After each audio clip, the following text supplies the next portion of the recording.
so next up, Chris Lenhart, doesn't say in the bio, but he's a Notre Dame alum, so I'm going to add that in.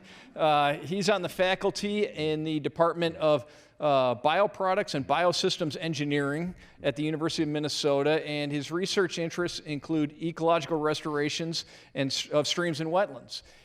He is the landowner of the Defiance mesocosm site, which was at site number 1? Yeah. Well, yeah, one of the first ones, and very much appreciated, and it's proven the science. So much of what we heard is that if we don't get the science right, then it's not going to allow us to move forward. And so thank you for your support in that regard. Chris, please. Sure, yeah, no, thanks, and it's been fun to be involved with this project, so thanks for inviting me to come and speak here. Yeah, so we, as you mentioned, I've been involved in Minnesota in studying wetlands, treatment wetlands, and then with our farm in Ohio. So we've had this farm in Ohio in our family for actually over 160 years now, and so we've managed to keep it and, do work, do conservation projects, and still keep, making some profit off of it. Enough to pay for it, yeah. We're absentee landowners, so we're not making our living off the farm. I mean, we're renting it out. But anyway, so yeah, it's just, I'll make some observations based on my job and work in Minnesota and the work in Northwest Ohio, more from the landowner side, I guess. But yeah, so so first of all, so I have a hydrology background and do a lot of work involving that, water quality in Minnesota. So I think it's really important, what the culture idea, this idea that you need more, storage of water on the landscape. There's no way you're going to meet all these goals for nutrient reduction unless you can hold more water back on the landscape. And so whether, and wetlands is one great way to do that. I mean, also through ponds, or really drainage management, any way you can hold back more water. So, and we've been working on, in Minnesota, we had a Minnesota Extension guide called this Fields to Streams, where we're trying to promote ways landowners can manage water on their landscape. And we kind of avoided the use of the word wetlands because farmers don't always like that. But I know it's semantics, but it's actually true. Call it a low area, a pond or something. Like, yeah, okay. So, but any way to get water on the landscape is important because they're never going to get all those nutrient reduction goals. But as you say, you need both. I mean, you need all those things. You need to have all the BMPs, all the water storage. I mean, all the things we can get, and then some. And they'll be lucky to get those goals. I mean, it's going to take a big effort. And let me see what I'm not looking at messages on my phone. I actually wrote my notes on my smartphone, so I'm not going to call somebody here. But yeah. So I mean, I think yeah, we definitely need practical solutions with these wetlands, practical ways of doing it, and. The wetland culture is a good idea in that you're kind of switching between farming and agriculture, but there are definitely some cultural and logistical barriers, as you were mentioning. I mean, okay, so number one, farmers don't necessarily want to do wetlands right away. They start associating with regulation and things. So finding ways with the language, and then just flipping it like you're saying. I mean, there's this whole network of tile drainage and ditches, and working in an ag engineering department at the University of Minnesota, just the plumbing of the tile drains is a big thing. And so you could set up some berms and things, but within there, I don't quite understand how that's going to work. So that'll take some thought, I think, to figure out. I mean, you said, I think it can be done, but a big problem is too just what we were talking in the break, the small divides on these fields. There's roads, public ditches. They're dealing with private property, roads, public ditch law, all these things that are real challenges. So if you can get 10, 20 acres, people are really happy. A wetland of that size in Northwest Ohio, there's not that many of them. I mean, there's just like a handful of them that have been restored in the last, 10 years, maybe more now, but certainly that was true like 10 years ago. Anyways, and then the cultural barriers I kind of mentioned. Excuse me. Okay. So yeah, and then just one thing, a couple things. Do I got a couple more minutes left? Okay.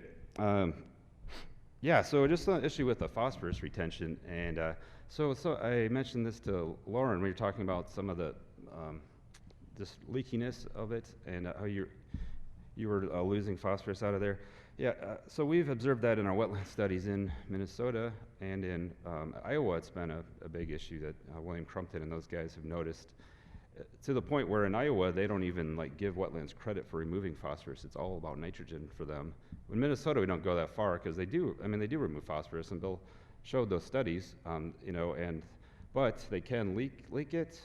So what do you do, you know, so one of the things we've been doing in Minnesota is actually harvesting the plants like every year. So instead of taking a huge area out and then switching it back between agriculture and wetland, we just took a little edge of field wetland that was like half an acre and route all the water into that and then harvest the plants every single year. And we actually lowered the soil phosphorus out of there so that we're reducing the leakage of phosphorus out of the soil. So looking at the soil, plants, and water, and not just one part of it, and trying to lower that soil test phosphorus so you're not leaking the stuff out. And so that's really important, I think. Looking at the amount of water so the hydraulic loading rate and the soil test phosphorus are really key, you know, in where you're going to site the wetlands and how well it'll work. All right, so those are kind of more technical things about the wetland design. Like I said, I think overall it's a good idea. Just I think there's a lot of technical issues and design considerations you need to think about for them to work the best. All right, then lastly, I'm going to totally switch gears and talk about switch to the landowner hat, or just coming from Northwest Ohio. So I mean, it's so many of these conversations about Lake Erie.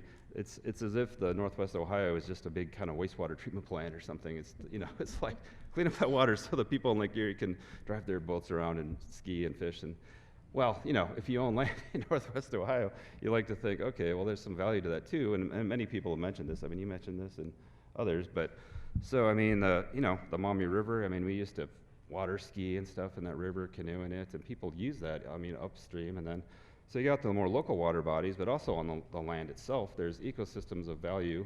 So we restored this wetland on our farm, and there's some rare plants in this ridge environment. So we have the all the flat lake bed stuff, but on these sand ridges, there's some unique environments. And so I'd hate to see all the money just go into only water quality. I know you guys were talking about that in the morning when I came in, but so some of these other restoration projects, more for ecological restoration than water quality, but those are important too for people living in that area. I mean, there's been a ton of work in oak openings. Right. And then just lastly, yeah, the farming part. I mean, so talking about the values of the land and just the sustainability of the farmland and maintaining that food production. I think that's hugely important, and we talk about Lake Erie a lot, but people are growing food on all that land and maintaining the income. You need to be able to maintain that income and maintain that sustainable farming. And I think you guys with the wetland culture, you're trying to address that and help that. And so I think in that way, if you can try to figure out more of the details of that, that would be helpful. Okay, that's.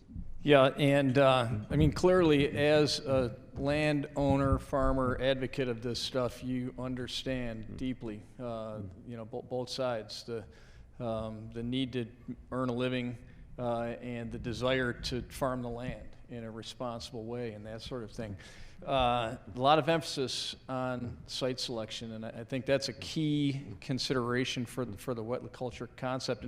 And we talked about inviting stakeholders to the table. Somebody we haven't mentioned yet is the drain commissioner, right? That water flows downhill, and the farmer downhill from you might not like your wetland culture business model so much, right?